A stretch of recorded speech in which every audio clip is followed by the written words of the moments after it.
ইমান বাঁচানোর দায়িত্ব শুধু মৌলবীর, ইমান বাঁচানোর দায়িত্ব শুধু মাদ্রাসার ছাত্রদের। যদি তাই মনে করেন যান, আমরা তাতেই রাজি।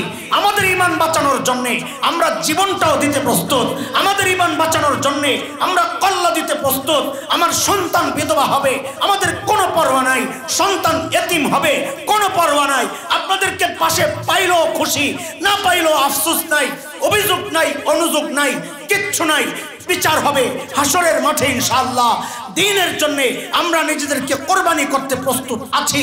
একটা স্পষ্ট কথা জানা যায়, বাংলাদেশ এটা বাংলাদেশ, এটা বাংলাদেশ। আজানের ধ্বনিতে সকাল হয়, আজানের ধ্বনিতে সন্ধ্যা হয়। আল্লাহু আকবারের ধ্বনি প্রতিদিন 5 বার লক্ষ লক্ষ কণ্ঠে উচ্চারিত হয়। এই জমিন থেকে ইসলাম নিশ্চিহ্ন করার চক্রান্ত যারা করবে, এই জমিন থেকে কোরআন সুন্নাহ বিরোধী কোন আইন করার চক্রান্ত যারা করবে, আল্লাহর কসম এই আইন বাস্তবায়ন করতে হলে আমাদের লাশের উপর দিয়ে করতে হবে, রক্তের উপর দিয়ে করতে হবে। আল্লাহ বলেন কিয়ামতের দিন আমি ইনসাফের দাড়ি পাল্লা দাঁড় করাবো আমল মাপার জন্য। ইনসাফের দাড়ি পাল্লা মানি আল্লাহ যেন নিজেই ব্যাখ্যা দিচ্ছেন, ফালা তুজলামু নাফসুন শাইআ, কারো উপর বিন্দু মাত্র জুলুম হবে না বিচারের ক্ষেত্রে। দুনিয়ার আদালতে জুলুম হয়, অপরাধী না তাকে অপরাধী বানানো হয়, আবার যে অপরাধী তাকে মন্ত্রণালয় দিয়ে সম্মানিত করা হয়। দুনিয়ার আদালতের অবস্থা তো তাই। তো আল্লাহ বলেন আমার আদালতে বিন্দু মাত্র জুলুম কারো উপর হবে না। এই কথাটাকে আল্লাহ তাআলা আরো স্পষ্ট করতেছেন পরের কথা দিয়া। আল্লাহ বলেন বিন্দু মাত্র জুলুম হবে না মানি, তো আল্লাহ বলেন ওয়া ইন কানা মিসকালা হাববাতিন মিন খারদাল আতাইনা বিহা, কেউ যদি সরিষা দানা পরিমাণ কোন কাজ করে, সেটা ভালো কাজ হোক মন্দ কাজ হোক, সওয়াবের কাজ হোক গুনার কাজ হোক, একটা সরিষা দানা পরিমাণ কাজও যদি কেউ করে দুনিয়ায়, হাসরের মাঠে বিচারের জন্য আমি সেটাকে পাল্লায় উঠাবো। এই হচ্ছে আয়াতের মোটামুটি অর্থ। এই আয়াত থেকে মুহাসসিরিনে কেরাম হাসরের মাঠে মানুষের শ্রেণী করেছেন 4টা। একটা পড়া মুখস্থ করার মতো আমরা আজকে কথাগুলো শুনবো, যেন একটা পড়া মুখস্থ করতেছি। এক একটা বয়ান আমাদের জন্য একটা দর্স, একটা ক্লাস। আমরা আজকে একটা পড়া মুখস্থ করবো ইনশাআল্লাহ। আমাকে পড়া মুখস্থ হইলে আমাকে জবাব দিতে হবে। আমি জিজ্ঞেস করলে বলা লাগবে, আর না বললে আমি তো বুঝবো যে পড়া মুখস্থ হয় নাই। এই জন্য ঠিকঠাক মতো জবাব দেওয়া লাগবে, নাহলে কিন্তু মুরগি বানাইয়া দেবো। হেফখানায় আসি না, মুরগির স্টেশনে গা। আল্লাহ, কয় রকম মানুষ হবে হাসরে? এই আয়াতকে সামনে রেখে বলছি, হাসরে মানুষের শ্রেণী হবে কয়টা? বলেন বলেন, জবাব দেন আমার সাথে, কয়টা? এই শ্রেণী 4টা, আপনারাও বের করতে পারবেন। সূত্রটা জানায় দিয়ে শিখায়। আচ্ছা বলেন তো, দাড়ি পাল্লায় পাল্লা থাকে কয়টা? মাশাআল্লাহ। আপনাদের এদিকে চাষ বেশি কিসের হয়? হ্যাঁ, ধান। ধান এক পাল্লায় ধান রাখছেন মাপার জন্য। এখন পাশের পাল্লায় কি কিছু রাখতে হবে? না, না রাখলেও মাপা যাবে। কি রাখতে হয়? পাথর, লোহা। আমাদের ওদিকে বলে বাটকারা, আপনাদের দিকে বলে না বাটকারা? পাথর বলে। আচ্ছা ঠিক আছে, এবার বুঝে শুনে জবাব দিয়ে। এক পাশে ধান রাখছেন, আরেক পাশে কিচ্ছু রাখেন নাই, মাপা যাবে? কেন যাবে না? আমি যা বলি ওইটাই বারবার জিজ্ঞেস করবো একদম শেষ পর্যন্ত। বারবার ওইটাই বলবেন, নিজের থেকে বানায় কিছু বলতে যায়েন না, তাহলে আমার বুঝাইতে কষ্ট হবে, আপনাদেরও বুঝতে কষ্ট হবে। কেন মাপা যাবে না? পাল্লা একটা খালি। এই কথাটা বলেন তো, কেন মাপা যাবে না?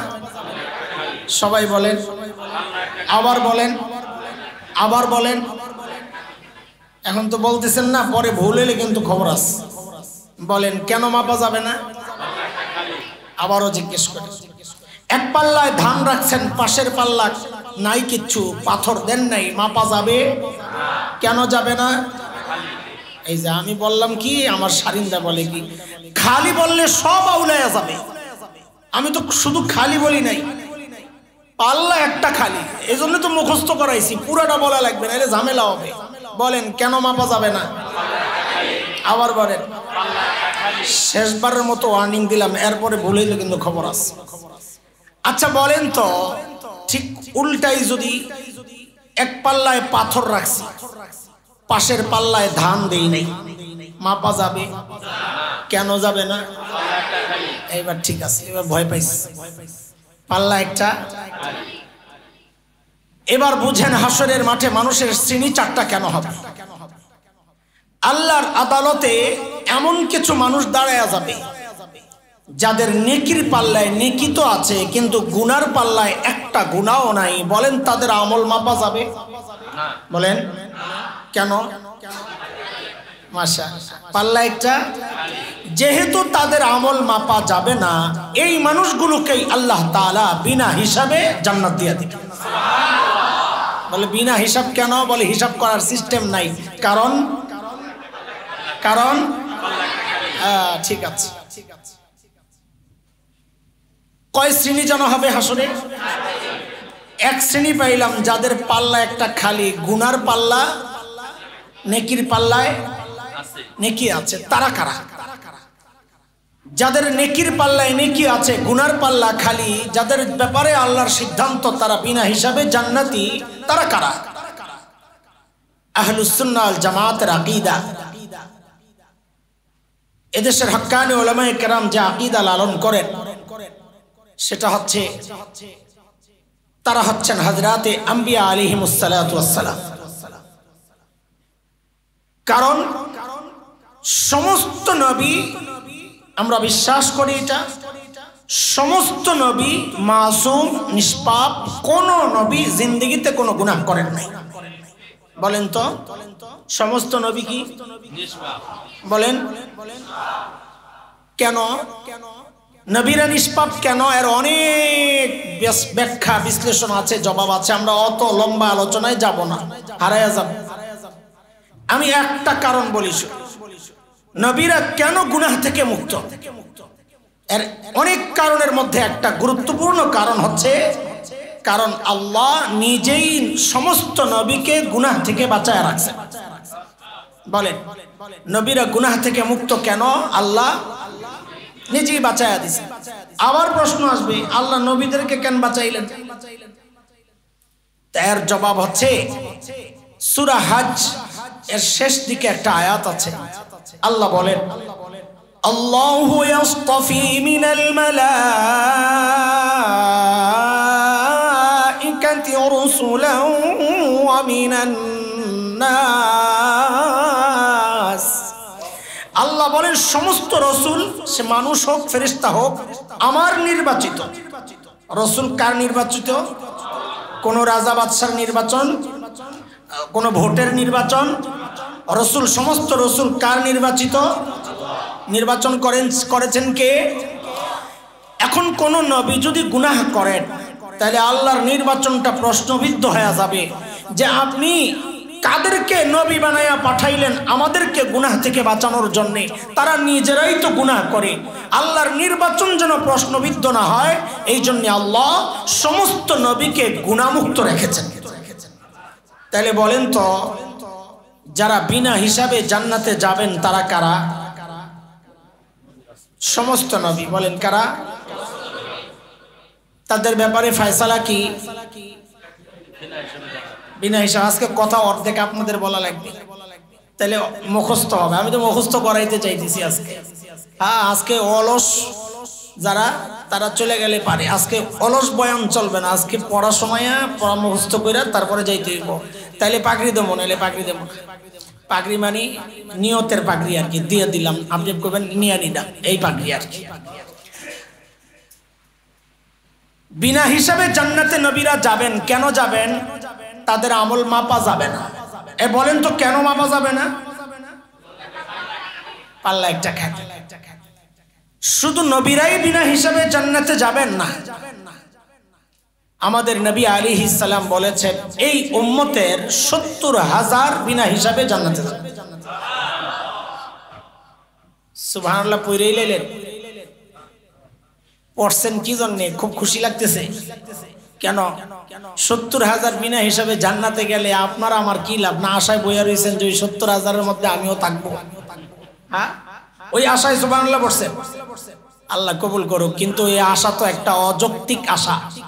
কথা শেষ হয় নাই, আবার কাইটা দিয়ে কথা আউলাইয়েন না। আরে এই ৭০,০০০ যদি বিনা হিসাবে জান্নাতে যান, তারা আমি আর আপনি কেন হব? আল্লাহর নবীর সঙ্গী সাহাবীরা রয়ে গেছেন না? হ্যাঁ, সিরিয়াল আসলে আগে সাহাবীদের সিরিয়াল আসবে। কেন? কারণ আল্লাহ তাদেরকে ক্ষমা করে দেওয়ার ওয়াদা করেছেন কোরআন। কারণ তাদের তাকওয়া আমার নবী আলাইহিস সালাম তাদেরকে শিখাইছেন, আর ফাইনাল পরীক্ষা আল্লাহ নিছেন।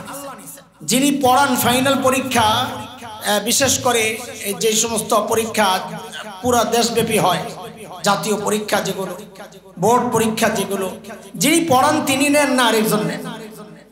বলেন না, পরীক্ষা কে নেন? যিনি পড়ান না আরেকজন। আমার নবীর সঙ্গীদেরকে তাকওয়া পড়াইছেন আমাদের নবী, কিন্তু আল্লাহ বলেন পরীক্ষা নিছি আমি আল্লাহ, আর ওই পরীক্ষা করে দেখছি ওরা তাকওয়ায় পাস, কাজে আমি ওদেরকে মাফ করে দিছি। সূরা হুজুরাত ৩ নম্বর আয়াত এই কথাটা আসছে। আল্লাহ বলেন ইন্নাল্লাযীনা ইয়াগুদ্দুনা আসওয়াতাহুম ইনদা রাসূলিল্লাহ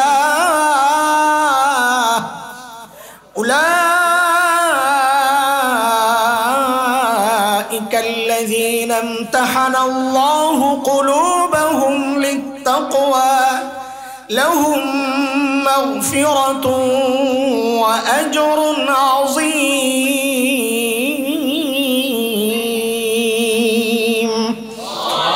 আল্লাহ বলেন ওদের তাকওয়ার পরীক্ষা নিছি আমি, ওই পরীক্ষায় ওরা পাস, এই জন্য আমি ওদেরকে মাফ করে দিছি।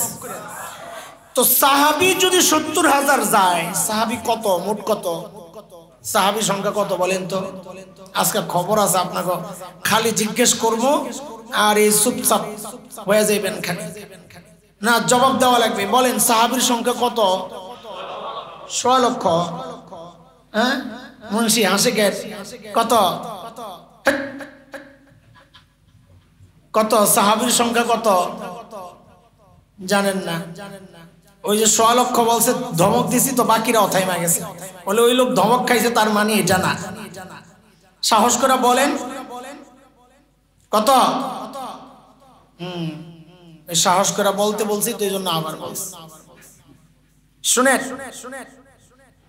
এই একটা ভুল আমাদের সমাজে কেমনে যেন ছড়ায় গেছে।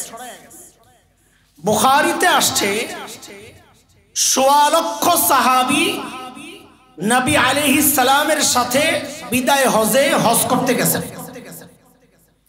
ওই হজ পালনকারী সাহাবীদের সংখ্যা ১৬ লক্ষ, এটা বুখারীর বর্ণনা। সেই সংখ্যাকে কে যেন সাহাবীর সংখ্যার মধ্যে আইনা লাগাইয়া দিছে। আপনি বলেন ১৬ লক্ষ সাহাবী যদি হয় তো হজ করলো ১৬ লক্ষ, তার মানে আতুর লুলা কানা অসুস্থ বুড়া গাড়া পিচ্চি যা আছে সব আসছিলেন হজ করার জন্য। তাহলে ১৬ লক্ষ হজ করলো, তো ১৬ লক্ষ সাহাবী হয়, বাকি আইলো কোত্থেকে? আমাদের যাত্রাবাড়ির হযরত বলেন ১৬ লক্ষ না, সাহাবী অনুমান করা যায় ওই সময় ৫ লক্ষ সাহাবী ছিল। কত কত? ৫ লক্ষ। ১৬ লক্ষর সংখ্যাটা হচ্ছে বিদায় হজে নবীর সাথে হজ করছেন যারা, এটা এই সংখ্যা। তো সাহাবী যদি ধরেন আনুমানিক ৫ লক্ষ হয়, ৭০,০০০কে যদি আল্লাহ তাআলা বিনা হিসাবে জান্নাত দেন, তো সাহাবী তো এখনো বাকি ৪,৩০,০০০। তো আপনি সুবহানাল্লাহ পড়েন কোন আশায়? লাগছেনি বেজান? এই কথা বলে নবী আলাইহিস সালাম ঘরের ভেতরে গেছেন। ঘর থেকে বের হয়ে আয়েশা দেখেন যে হায় সাহাবীদের মধ্যে ফিসফাস চলতেছে। ফিসফাস বুঝেন? ফিসফাস বুঝেন? এই কে জানি যা, উফ কে ভাগ্যবান, আহা কে জানি। তো নবী আলাইহিস সালাম আয়েশা দেখেন যে ফিসফাস চলতেছে। তো বলে তোমরা কি বলতেছো? বলে ইয়া রাসূলুল্লাহ, ওই যে বলে গেলেন একটা ৭০,০০০ বিনা হিসাবে জান্নাতে যাবে, ওগো আল্লাহ রাসূল তারা কারা? আচ্ছা, আমরাই আশা করে সুবহানাল্লাহ পড়ে লাইছি, তো যারা নবীর সামনে ছিলেন তাদের আশাটা কত বড়। হ্যাঁ, ইয়া রাসূলুল্লাহ তারা কারা? সাল্লাল্লাহু আলাইহি সাল্লাম। তো নবী আলাইহিস সালাম তাদের কিছু পরিচয় বলছেন, ওই লম্বা আলোচনায় আমি যাব না। শেষে নবী আরেকটা কথা বলছেন, তো আপনাদের সুবহানাল্লাহ রে ঠিক করা যায় আর কি। সেটা হলো নবী বলেছেন, নবীর কথার ধরনটা এমন, আরে ১০০ লক্ষ একক ব্যক্তি না, ওই ১০০ লক্ষ তো গ্রুপ লিডার, গ্রুপ থাকবে ৭০,০০০। তার মানে ৭০,০০০ গ্রুপের ৭০,০০০ লিডার। বলে ৭০,০০০ যে গ্রুপ, ওই গ্রুপে থাকবে কত? তো আল্লাহর নবী বলেন ওই প্রত্যেক গ্রুপেও থাকবে ৭০,০০০। এইবার একটু সুবহানাল্লাহ বলা যায় না? আল্লাহ তুমি কবুল করো। তাহলে আমরা এক শ্রেণী পাইলাম যারা বিনা হিসাবে জান্নাতে যাবে। তারা কারা? যাদের নেকির পাল্লায় নেকি আছে কিন্তু গুনার পাল্লায় গুনাহ নাই, গুনাহ নাই, এক পাল্লা খালি। এই জন্য তাদের আমল যেহেতু মাপা যাবে না, তাদের জন্য আল্লাহর ফয়সালা, তারা বিনা হিসাবে। হাসরের মাঠে মানুষের শ্রেণী কয়টা যেন? ২ নাম্বার, উল্টান, আগের তারে উল্টান। গুনার পাল্লায় গুনাহ তো আছে কিন্তু নেকির পাল্লা খালি, নেকির পাল্লায় একটাও নেকি নাই। আচ্ছা বলেন তো তাদের আমল মাপা যাবে? বলেন যাবে? এবার বলেন কেন যাবে না? পাল্লা একটা খালি। মাশাআল্লাহ, পড়া এবার মুখস্থ হয়েছে ভালো মতো। পাল্লা একটা খালি যেহেতু তাদের আমল মাপা যাবে না। কোরআনে আল্লাহ তাদের সম্পর্কে বলেন, ফালা নুকিমু লাহুম ইয়াউমাল কিয়ামাতি ওয়াজনা, আমি ওদের আমল মাপবো না। আমল যেহেতু মাপা হবে না, তাইলে তাদের ফয়সালা তারা বিনা হিসাবে, বলেন বিনা হিসাবে জাহান্নামে যাবে একদম। তারা কারা? আমি আপনি তো বুঝে গেছি তারা কারা। যাদের ঈমান নাই। ঈমান নাই তো একটা আমলও নাই। যা ভালো কাজ করবে তার কোনো মূল্য আখিরাতে নাই। আখিরাতে আমলকে মূল্যবান বানাইতে হইলে ঈমান লাগে। কি লাগে? তাইলে কি বুঝলাম? বিনা হিসাবে জাহান্নামে যাবে কারা? যারা বেঈমান। সমস্ত বেঈমান সব বিনা হিসাবে কই যাবে? এটা আপনারাও কিছুটা আন্দাজ করতে পারছেন, আমি বলার পর আরো নিশ্চিত হয়েছেন।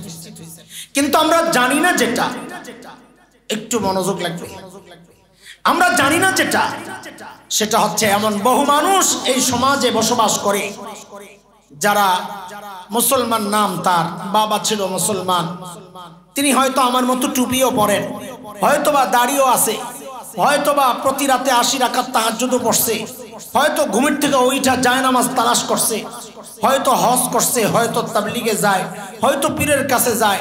এমন বহু সংখ্যক মানুষ আছে যারা বিনা হিসাবে জাহান্নামে যাবে। তারা কারা? নামে তো মুসলমান, বিনা হিসাবে জাহান্নামে যাবে। তারা কারা? তাদের সম্পর্কে আল্লাহ কোরআন আল কারীমের মধ্যে বলেন, ومن يرتد منكم عن دينه فيمت وهو كافر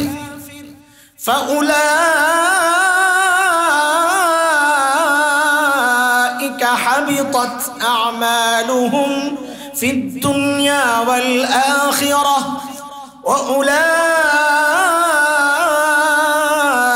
وأولئك أصحاب النار هم فيها خالدون।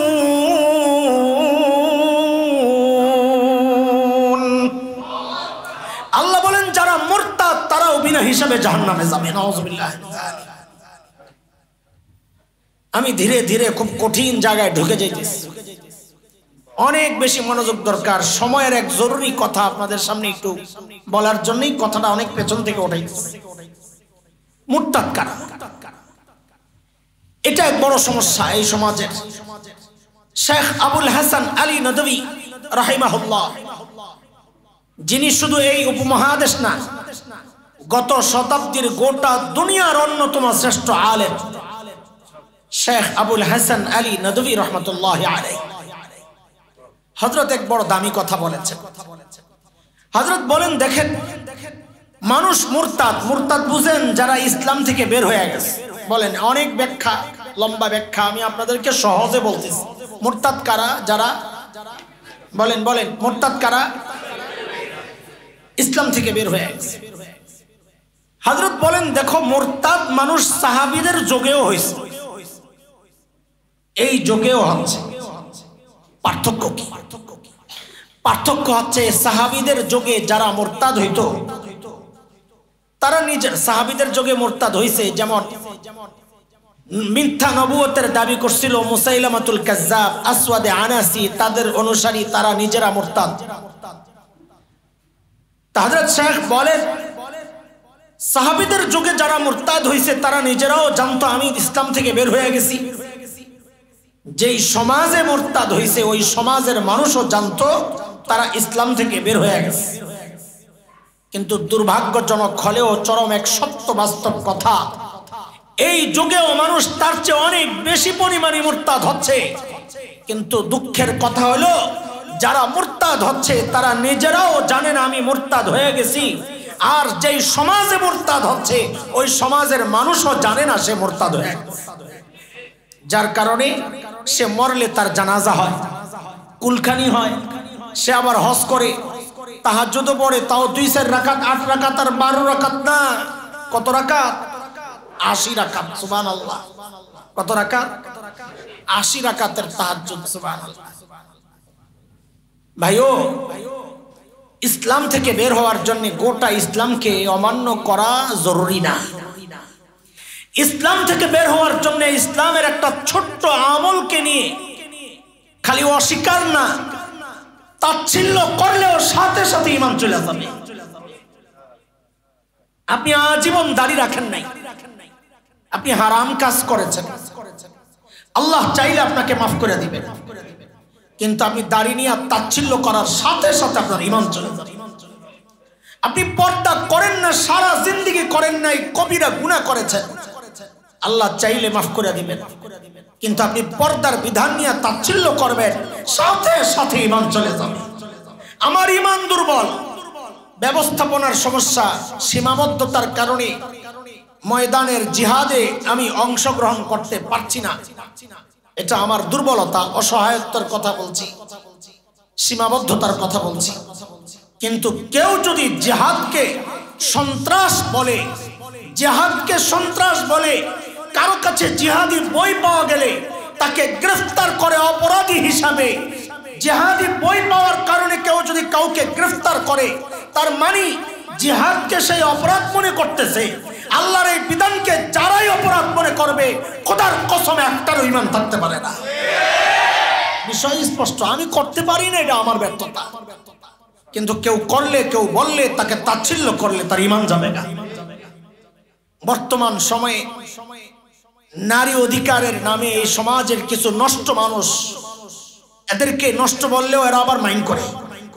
সুবহানাল্লাহ। এদেরকে নষ্ট বলা যাবে না, কি বলতে হবে? লেদার শ্রমিক। কি বলতে হবে? কারণ তারা নিজেদের শ্রমিকের মর্যাদা চাইতেছে। তো এই জন্য আমরা কি বলবো? সম্মানজনক একটা শব্দ, বেশ্যা বললে মাইন্ড করে, বেশ্যা বললে মাইন্ড করে। কি বলে? আমি বেশ্যা, চাই হেচ্ছা। তো হেচ্ছা সারা কাম করস কেন? খবিশের হাড্ডি বলে কেমনে? কতটা নির্লজ্জ নির্লজ্জ হইলে প্রকাশ্যে এই সমস্ত কথাবার্তা বলতে পারে? এদের টার্গেট অন্য কিচ্ছু না, টার্গেট ইসলাম। এই দেশের মানুষের কাঁধে পশ্চিমা সভ্যতা চাপায়া দেওয়ার জন্য এনজিও কর্মীরা মাঠে নেমেছে। মুসলমান, আপনি কোন দল করেন সেটা জানার দরকার নাই আমার। দল যেটাই করেন, যদি ইমানদার হয়ে থাকেন, এই সমস্ত নাস্তিকদের বিরুদ্ধে, এই শরীয়তের বিরুদ্ধে যাদের অবস্থান, বাংলাদেশের দ্বীনি কৃষ্টি কালচার ধ্বংসের চক্রান্তে যারাই লিপ্ত হবে তাদেরকে একসাথে প্রতিরোধ করতে হবে ইনশাআল্লাহ। নতুন আওয়াজ উঠাইছে কি? সমান অধিকার। কি অধিকার? নারী পুরুষ সমান অধিকার। ইসলাম কি বলে, ওরা কি বলে, এটা বোঝানোর জন্য আমার 3 জন লোক দরকার। একটা দরকার সবচেয়ে লাম্বু। দেখি কাকু তুমি ওঠো, দেখি আব্বু ওঠো তো, পছন্দ হয়েছে তোরে? হ্যাঁ ঠিক আছে,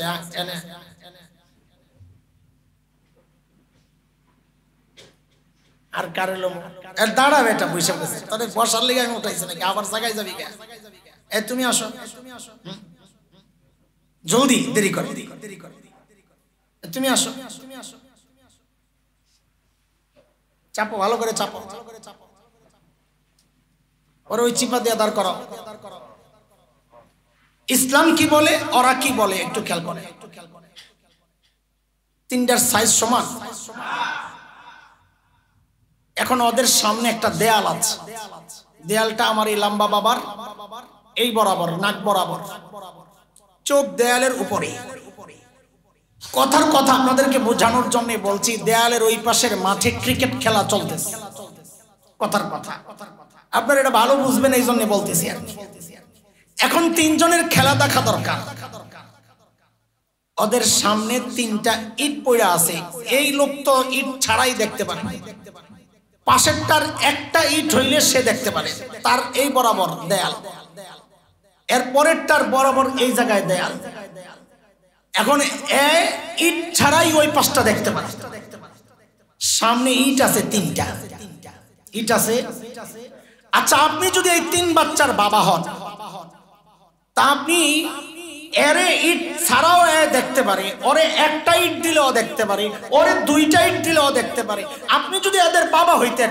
আপনি ওরে ইট দিতেন কয়টা দিতেন না কথা বলে না ওরে দিতেন কয়টা পাশেরটারে এটার নাম ন্যায্য বন্টন বলেন এটার নাম কি ইসলাম এই বন্টনটাই করেছে যে কেউ যেন বঞ্চিত না হয় যার লাগবে না তারে দিবা না যার একটা দরকার তারে একটা দাও যার দুইটা দরকার তারে দুইটা দাও আর নারী অধিকার নারীবাদীরা বলে না না ওই সমস্ত বুঝি না কে বঞ্চিত হইল কে জিতে গেল কে ঠকে গেল এটা জানার বিষয় না এক বাপের তিন সন্তান বাপের ইট তিনটা বন্টন করো তিনটা বলে এরা দাও একটা এরা দাও একটা ওরে দাও একটা এ তো আগের থেকেই দেখে আরেকটা পায় আর একটু ভালো করে দেখতেছে ও কোন রকম দেখতেছে ও পাশেরটা পয়সা পয়সা কান্দে এর নাম হইল সমান অধিকার যা যা যা কাম শেষ যা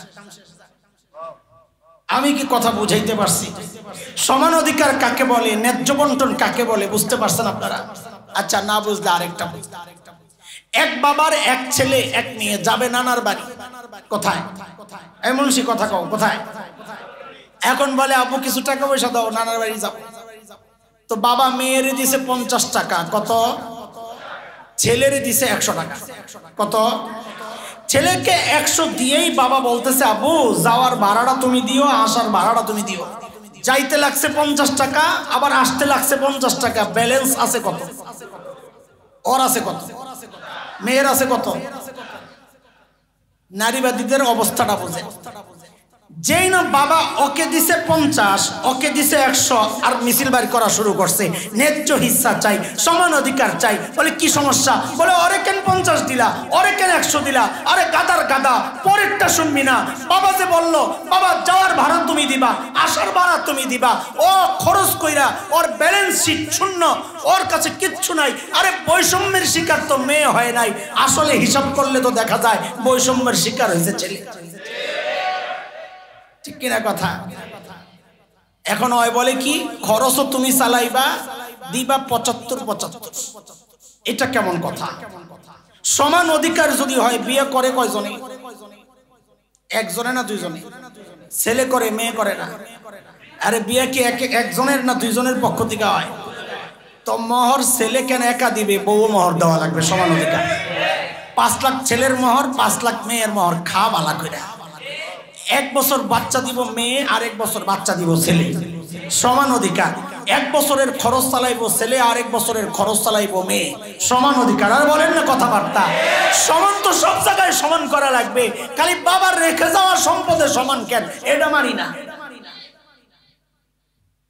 বিষয়টা আর একটু ক্লিয়ার করি যেহেতু মাদ্রাসা বুঝাইতে আর একটু সহজ হবে মাদ্রাসার মুহতামিম সাহেব মাদ্রাসার বাজার করবেন বোর্ডিং ম্যানেজার রে বলে হুজুর কত লাগবে বলে জিনিসপত্র দাম বাড়া হুজুর 5000 দেন তো মুহতামিম সাহেব আলমারি থেকে 5000 টাকা বের করছে দিছেন নেন বাজারে কত বলেন তো কি জন্য বলেন তো আবার বলেন কি জন্য না খাইতে কি জন্য মোতায়েন সাহেবের ছোট্ট পিচ্চি আছে একটা, বলে আব্বু আমি একটু বাজারে যাব।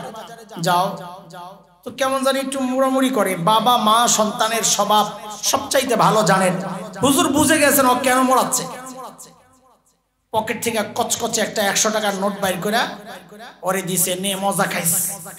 কত কি জন্যে মজা খাইতে বুঝছেন তো, একটা আইসক্রিম খাবে, একটা চকলেট খাবে, চুইংগাম খাবে, এই আর কি, নে মজা খাইস। বোর্ডিং ম্যানেজারকে দিছিলেন কত কত কি জন্যে কথা বলেন। পিচ্চিরে দিছে কত কি জন্যে। যেই না পিচ্চিরে 100 টাকা দিছে, পিচ্চি 360 ডিগ্রি একটা মোচড় মারছে।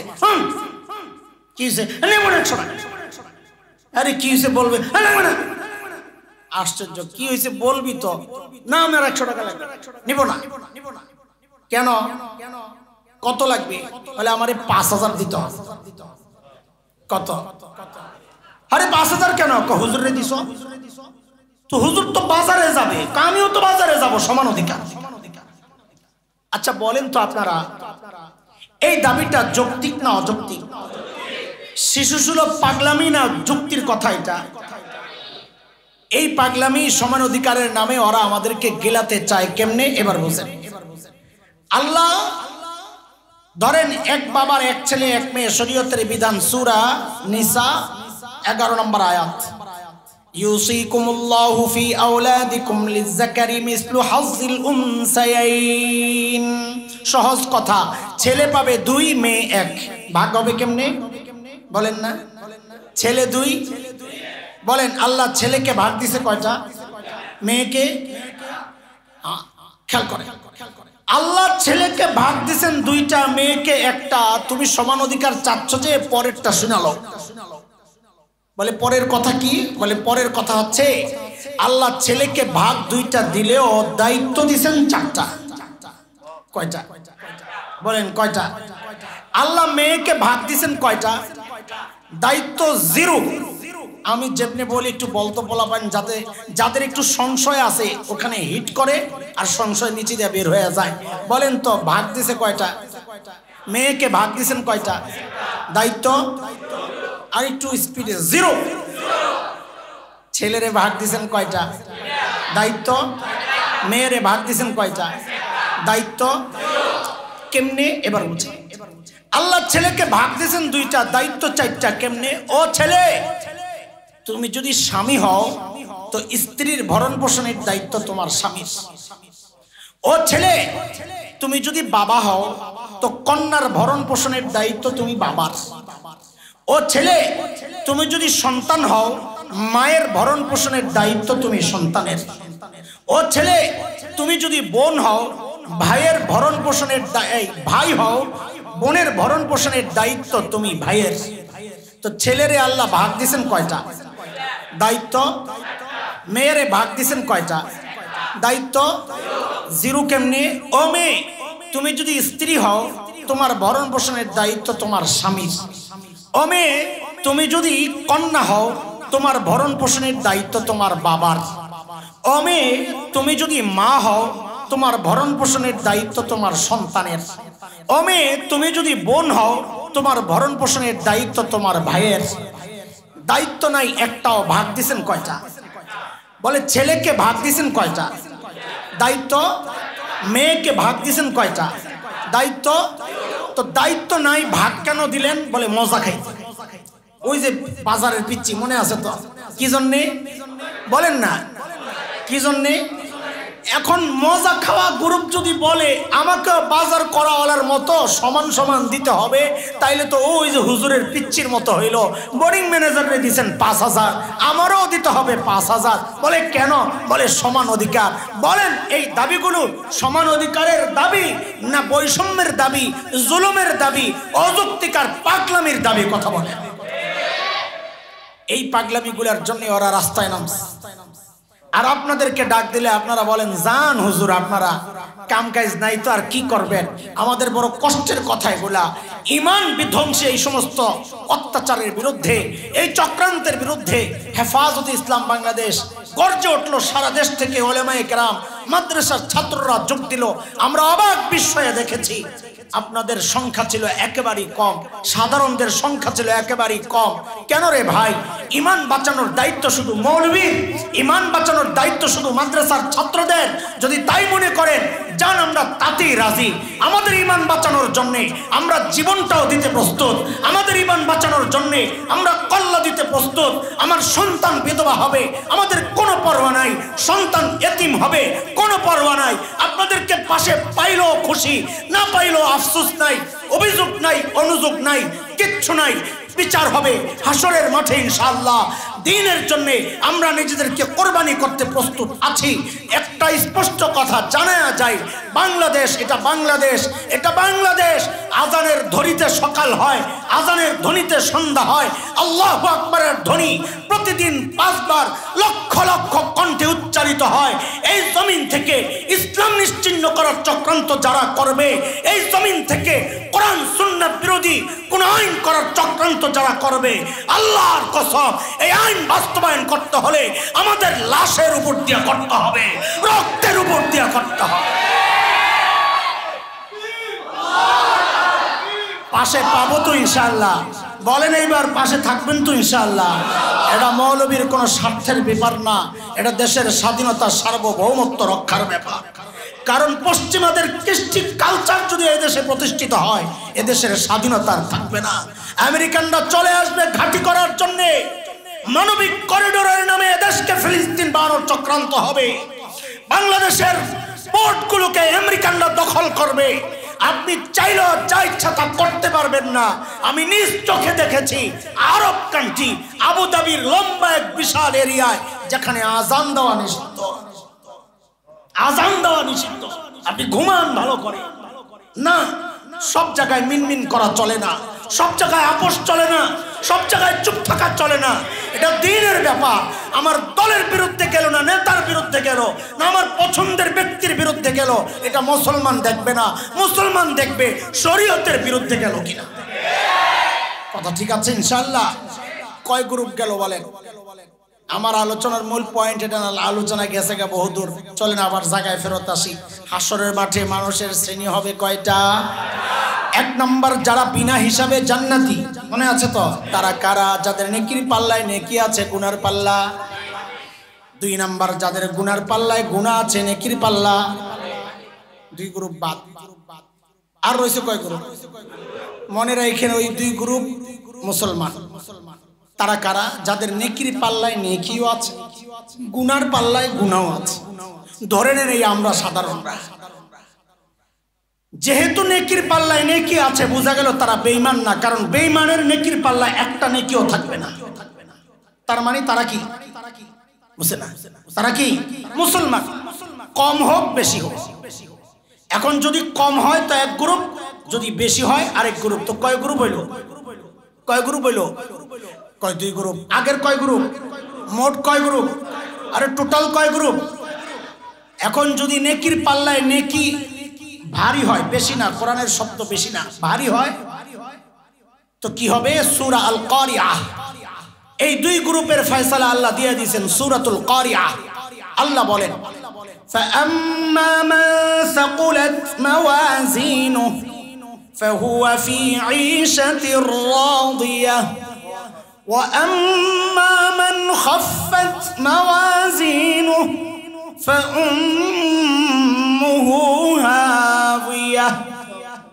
আল্লাহ বলেন যার নেকির পাল্লা ভারী হবে, কি হবে? সে জান্নাতি। আল্লাহ কবুল করেন, বলে আমিন। যার নেকির পাল্লা হালকা হবে সে জাহান্নামী। নাউজুবিল্লাহ পড়েন। এখন নেকির আমাদের আজকের আলোচনা হলো এটা, নেকির পাল্লা ভারী করে কেমনে, গুনার পাল্লা খালি করে কেমনে। বাস এটা হলো আজকের আলোচনার বিষয়। ওই দূরের থেকে জায়গায় আস্তে আস্তে একটু সময় বেশি লেগে গেছে, ভুলে গেছেন নি পিছনের পড়া? যদি ভুলছো আর যদি ঠিকঠাক মতো না শোনাইতে পারো, খবর আছে, সব পড়া ফেরত মতো। তৃতীয় কারা? 3 নম্বর শ্রেণী যাদের নেকির পাল্লা, বলেন বলেন, নেকির পাল্লা, নেকির পাল্লা ভারী কেমনে হয়? দেখেন কুদরতের অনেক সিস্টেম এমন করা আছে, অল্প অল্প আমলেও নেকির পাল্লা ভারী হয়ে যাবে। যেমন একটা সিস্টেম তো আছে, অটো সিস্টেম, অটো অটো করে রাখছেন আল্লাহ। সেটা কি? সেটা আল্লাহ নিজেই বলেন, বান্দা তুমি আমল করবা, নেকি করবা, একটা আমি অটোমেটিক বানায় দেবো 10টা। বলে নেকি করবে একটা, উঠবে কয়টা? গুনাহ করবে একটা, উঠবে। আল্লাহ নিজেই বলেন, মান জাআ বিল হাসানাহ ফালাহু আশরু আমসালিহা ওয়া মান জাআ বিস সাইয়্যাহ ফালা ইউজজা ইল্লা মিসলাহা। আল্লাহ বলেন নেকি করবে একটা, উঠবে কয়টা? গুনাহ করবে একটা, উঠবে কয়টা? দেখি বুঝছেন কিনা। নেকি করছে একটা, গুনাহ করছে 2টা, বলেন পাল্লা কোনটা ভারী? কেন? কত কত? 10 আর নেকি করছে একটা, গুনাহ করছে 9টা, কোনটা ভারী? কত কত? 10 9, তাইলে বুঝছেন। কিন্তু সমস্যা হইল কি? কি সমস্যা? সমস্যা হইল আমরা তো নেকি করি একটা, গুনাহ করি 30টা। তাহলে এইবার কত? 10 30। এইবার নেকির পাল্লা ভারী না গুনার পাল্লা ভারী? এটা বড় মুশকিলের কথা। তা আল্লাহ আমাদের উপর অফুরন্ত দয়া আল্লাহ করেছেন। সেটা কি? আল্লাহ বলেন যা, লম্বা একটা সময় দিলাম, লম্বা সময়। সেটা কি? রমজান মাস। কি সেটা? বলে মানি, তো মানি বুঝেন। আপনাদের এলাকায় এটা শাড়ির এলাকা না? শাড়ির বাজার আছে না? হঠাৎ এক বড় ব্যবসায়ী অফার দিল যে তাঁতের শাড়ি 200 টাকার একটা শাড়ি, কথার কথা, একটা কিনলে 20টা ফ্রি। কি অবস্থা হইবে বলেন তো? হ্যাঁ, মানুষ চিন্তা করবে সুতা বেচলো তো 200 টাকা উঠে যাবে, খালি সুতা। পুরান কাপড় হিসাবে বেচলো আরো বেশি বেচা যাবে। আচ্ছা যদি বলে একটা কিনলে 30টা ফ্রি, তখন কি করবেন? আমার কথার জবাব দেন।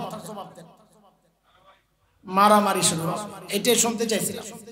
কিন্তু ঘটনা চক্রে যদি বলে একটা কিনলে 50টা ফ্রি, তাও একটা 10,000 টাকা দিয়ে না, 200 টাকা। 200 টাকা দিয়ে একটা শাড়ি কিনলে 50টা শাড়ি ফ্রি। হায় খোদা, আপনাদের পুরো করটিয়ারে মানুষের ওটা এলো যে। হ্যাঁ, আল্লাহর নবী বলেন সাল্লাল্লাহু আলাইহি সাল্লাম, পড়েন, মান আদ্দা ফীহি ফরিয়দা কানা কামান আদ্দা 70 ফরিয়দাতান ফীমা সিওয়া। যে ব্যক্তি রমজানে একটা ফরজ আদায় করবে, আল্লাহ তাআলা তার আমলনামায় 70টা ফরজ উঠায় দেন। তাহলে একটা করলে 69টা ফ্রি। 50টা দিয়ে আপনারা কইছেন এলাকা উঠায় লয়ে যাইব, আর আল্লাহ কয় তুই আমল করবি একটা, আমি ফ্রি দেবো 70 না কত? 69। একটা করছে টোটাল মিললে 70।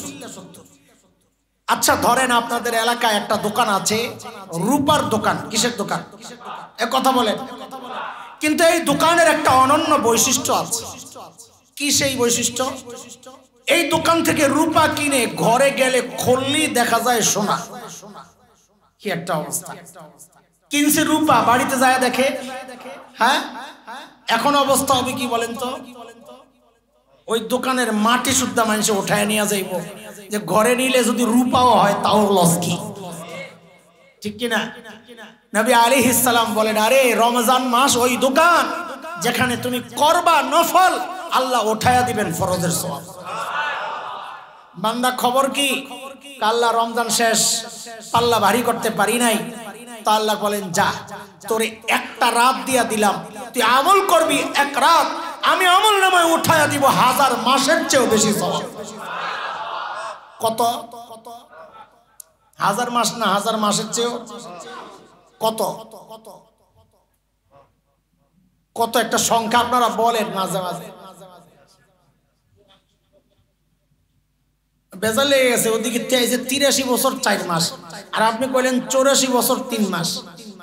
না মোবাইল দিয়ে একটু টিপা টিপা দেখবেন আবার 1000 মাস প্লাস 12 নাকি দিয়া নাকি 30 দিয়া কত হয়? লা হাওলা ওয়ালা কুওয়াতা ইল্লা বিল্লাহ। কারে বলবো? এই ভাতিজা তুমি কানে ধরো, আমিও ধরছি, তুমিও ধরো।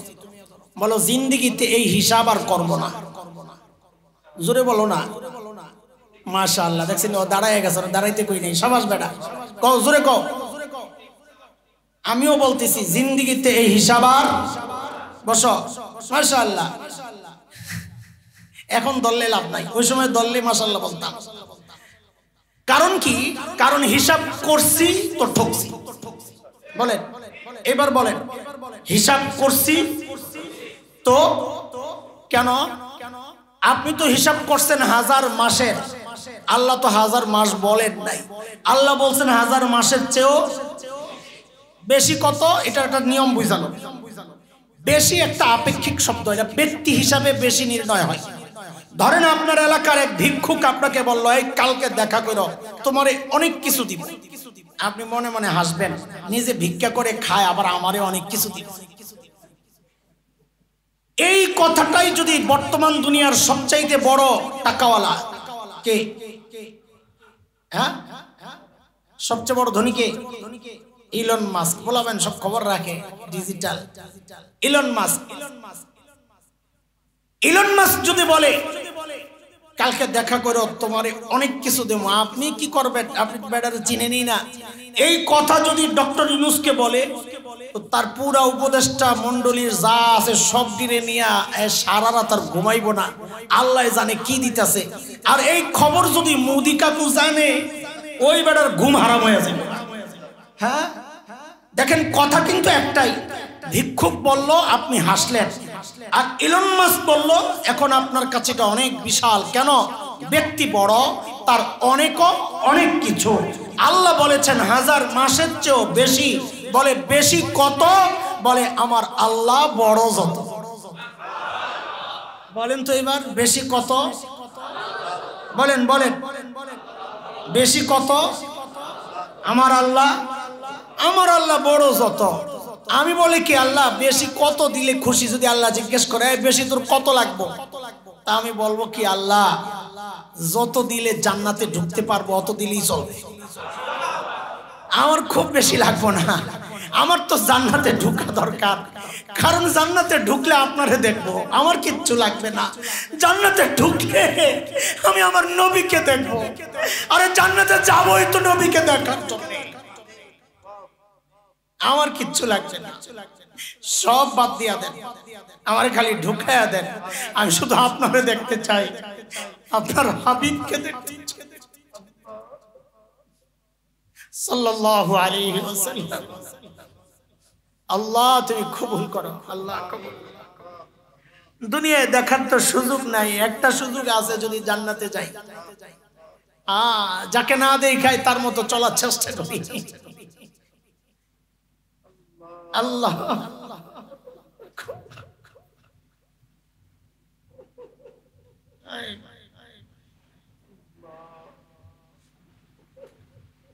বান্দা খবর কি? বলে আল্লাহ হেলায় খেলায় শেষ।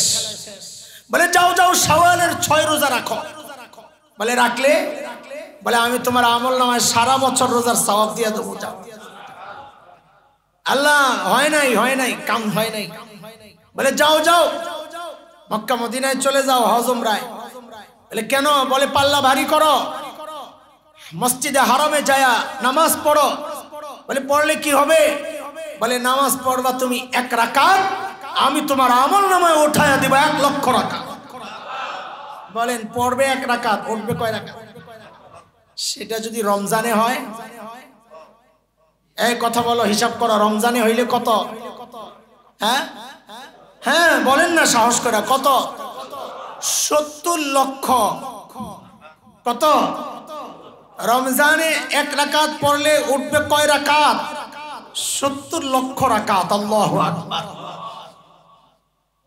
আর যদি সেটা কোনোভাবে লাইলাতুল কদরে হয়, লাইলাতুল কদরে তো এমনি হিসাব ছাড়া সওয়াব, সেটা যদি আরো 1 লক্ষ গুণ বেড়ে যায়, 70 লক্ষ গুণ, 70 লক্ষ। রমজানের কারণে 70 গুণ, মসজিদে হারামের কারণে 1 লক্ষ গুণ, তাহলে 70 লক্ষ গুণ। লাইলাতুল কদরের কারণে 1000 মাসের চেয়েও বেশি, 70 লক্ষের সাথে 1000 মাসের চেয়েও বেশি রে পূরণ দিলে, গুণ দিলে কত হইব হিসাব করে মাথা নষ্ট করে লাভ নাই। আল্লাহু আকবার, আল্লাহু আকবার। কিছুই হইল না, আয়েশা পড়ছে জিলহজ মাস, বান্দা খবর কি? বলে নাই কিচ্ছু। তো নবী আলাইহিস সালাম বলেন, ইবনে আব্বাস রাদিয়াল্লাহু আনহুমা বর্ণনা করেন, বুখারীর হাদিস, মা মিন আইয়াম আল আমালুস সালিহু ফীহিন্না আহাব্বু ইলাল্লাহি মিন আইয়ামিল আশর। নবী আলাইহিস সালাম বলেন, জিলহজ্জের 10 দিন। কোন মাস? আরে বলেন না, কয় দিন? কোন 10 দিন? প্রথম 10 দিন।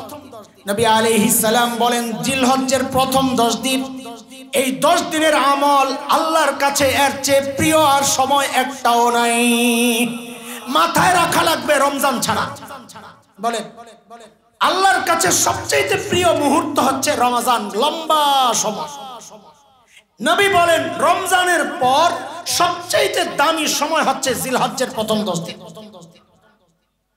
সাহাবায়ে কেরাম বলেন, ইয়া রাসূলুল্লাহ, ওমাল জিহাদু ফি সাবিলিল্লাহ, আল্লাহর রাস্তায় জিহাদের চেয়েও কি দামি? فقال رسول الله صلى الله عليه وسلم, ওমাল জিহাদু ফি সাবিলিল্লাহ, হ্যাঁ, আল্লাহর রাস্তায় জিহাদের চেয়েও দামি।